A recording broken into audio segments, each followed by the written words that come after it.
team that should go all out to trade for Deshaun Watson is blank. This team has everything they need to get this deal done.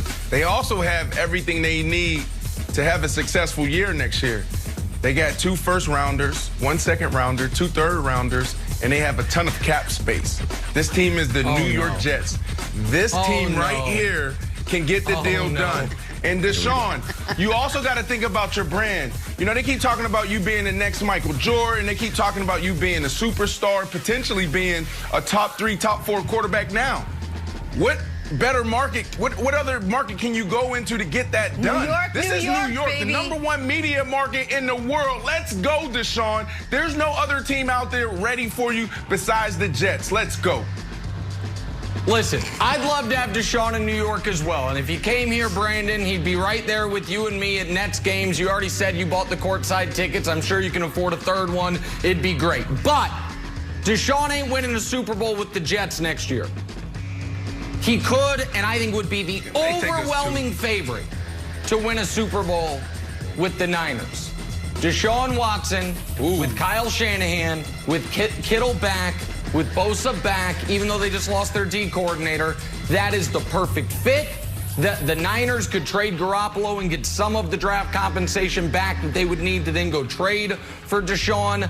I think the best case for him is to go to San Francisco. That offense, those weapons, that coach. I think the Niners would be the most terrifying team in the league if they acquired Deshaun Watson.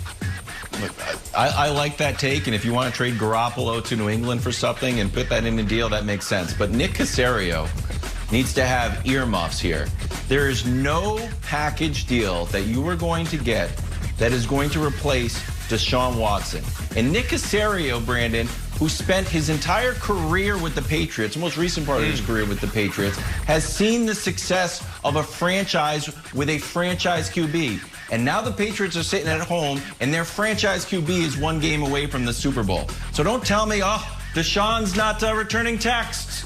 Deshaun's not returning phone calls. All right, did he return the Rolex that you sent him? Did he return the $1 million donation to his favorite charity? Did he return the edible arrangement? It's not texts and phone calls, fellas. It's whatever it takes to keep Deshaun Watson in the Texans uniform. That's right. That is a fantastic. They absolutely shouldn't do it. That's right. On to this week's action. Old Tom Brady looked like Tom Brady of old as the Bucs handled the Saints last night. But Brandon, the best player performance from the weekend was blank.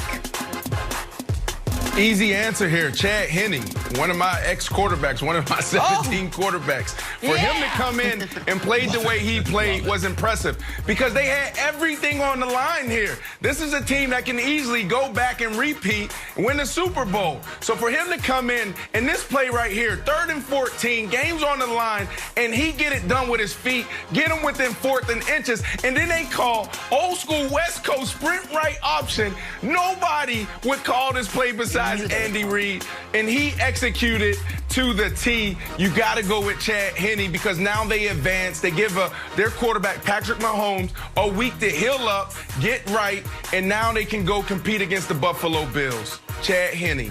Obviously, Brandon has the right answer.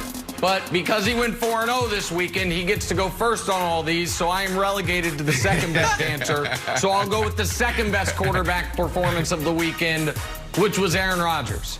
#1 defense, #1 defense. Jalen Ramsey, who gives a damn? I'm still hanging 32. So Aaron Rodgers, to me, got the best performance of the weekend, controlling every phase of that game, running 1 touchdown in to boot, 3 total touchdowns. Wilds, he's my performance of the weekend. Okay, my performance of the weekend was the disciplined ref who did not give Tom Brady a high five. Your old buddy, Kevin Wildes, one of the things that makes him your old buddy, willing to give high fives, willing to get high fives. I don't care, you're a stranger on the street, throw it up. OKW is there for you. It's good camaraderie. So the fact that this ref, who they never even get to high five each other, Brandon, even in games, if they make a great call, the refs still have to sit there. So the amount of discipline that he has, when he sees the GOAT come over and be like, hey, buddy, you're doing a good job too. He was shell-shocked. And you don't give him a high five. excellent job. That is just the pinnacle of performance from this referee. I would have shook his hand. I would have just given him a hug. Shaking his hand. I would have given him a hug. Baker and the Browns coming up just short, but they did answer a ton of questions about their future with a nice playoff run. Brandon, though, the team with the most question marks coming out of the weekend is blank. Woo! The Saints. The New Orleans Saints. Oh. You guys crushed me all year. I had to sit here for months. Tell them. Waiting to address this. Waiting for this opportunity. Yeah. Look, I said it before the year. I said, look, they'll win the division. They'll be awesome in the regular season. And what's going to happen in the postseason? The same thing that happened the last 2 years. They implode. Why? Because you have Alvin Kamara and you have Michael Thomas, who makes up almost 50% of your offense. You take one or two of those guys out, which most teams do in the playoffs, and then you have nothing. You lose. You have Drew Brees, who could have easily won you a handful of Super Bowls. You got a defense that somehow, second half of their seasons, year after year after year, they turn into the most elite defense, and you don't get it done. So for me, it's the Saints. You got Drew Brees retiring probably. You got all these question marks around the quarterback position. And I just think they need an entire revamp of their philosophy and approach, because their football is good, but when it get really sticky in those big moments, this is what happens. So what I would do if I'm Coach Sean Payton, I would actually go get Russell Wilson, insert him, and then we'll see what happens with that offense and how they go to another level. Lead the show. I also agree that a lot of teams should go get Russell Wilson. Brandon keeps telling the audience Russell Wilson might be available. I don't know if anyone's going to pick up what he's dropping down. But listen, today is the day of Brandon's prophecies coming true, which is good, because next Monday, my two Super Bowl teams are going to beat Brandon's two Super Bowl teams. So next Monday will be my day. But today is Brandon's day, so I'm going to go with another take of Brandon's head, which is, hey, Greg Roman, can you design an offense that'll work in the postseason? So I say the Ravens. Fact of the matter is this. Lamar got the playoff monkey off his back, and then it jumped right.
MLK Day mean to you?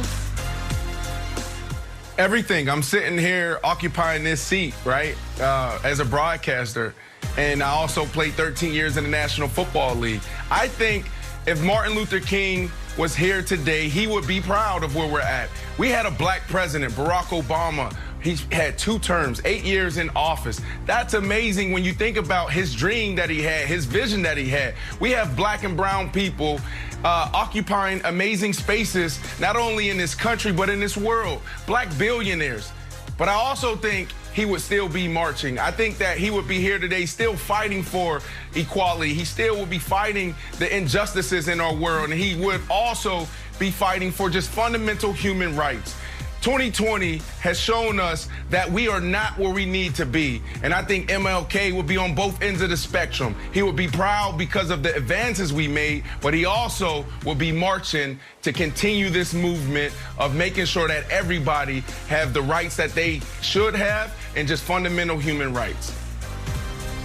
I agree with that wholeheartedly, Brandon. That was beautifully said. I personally believe Dr. Martin Luther King Jr. is the most impressive and the most important person this country has ever produced. And I would encourage anyone and everyone, especially those with children that want to talk about Dr. King today, to set aside anything from the I Have a Dream speech and instead focus on what I think is the most important document he ever wrote, which is Letter from Birmingham Jail, which I think further illustrates and better illustrates his vision, his feelings, and the actions that he felt we are all obligated to take in order to create a more just society. Now, it's not the warm and fuzzy MLK that you hear about in school, but it is maybe the more honest MLK, and I think in this moment, the more important MLK. So as much as we love that image of him standing on the National Mall that we have in the bottom corner, delivering that uplifting speech, a letter he wrote, not on the National Mall, but behind a jail cell, is maybe more instructive and more useful in this moment. Yeah, with everything happening in the country right now, his words are never more necessary and needed in time right now. And we all have kids the same age.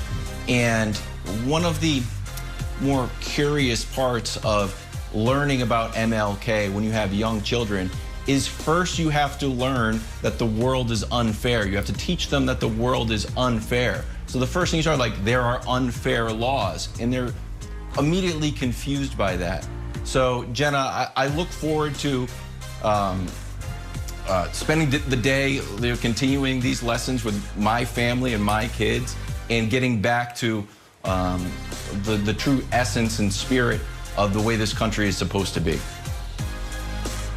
Well, I will piggyback what you said as well, just that we do all have young kids, and having this conversation with them throughout the day is a great way for them to understand that honoring MLK's birthday is a way for all of us to take a moment and consider that there's clearly work that still needs to be done in this country today and moving forward, and the fight that he waged, the noble fight that he waged, embracing peace,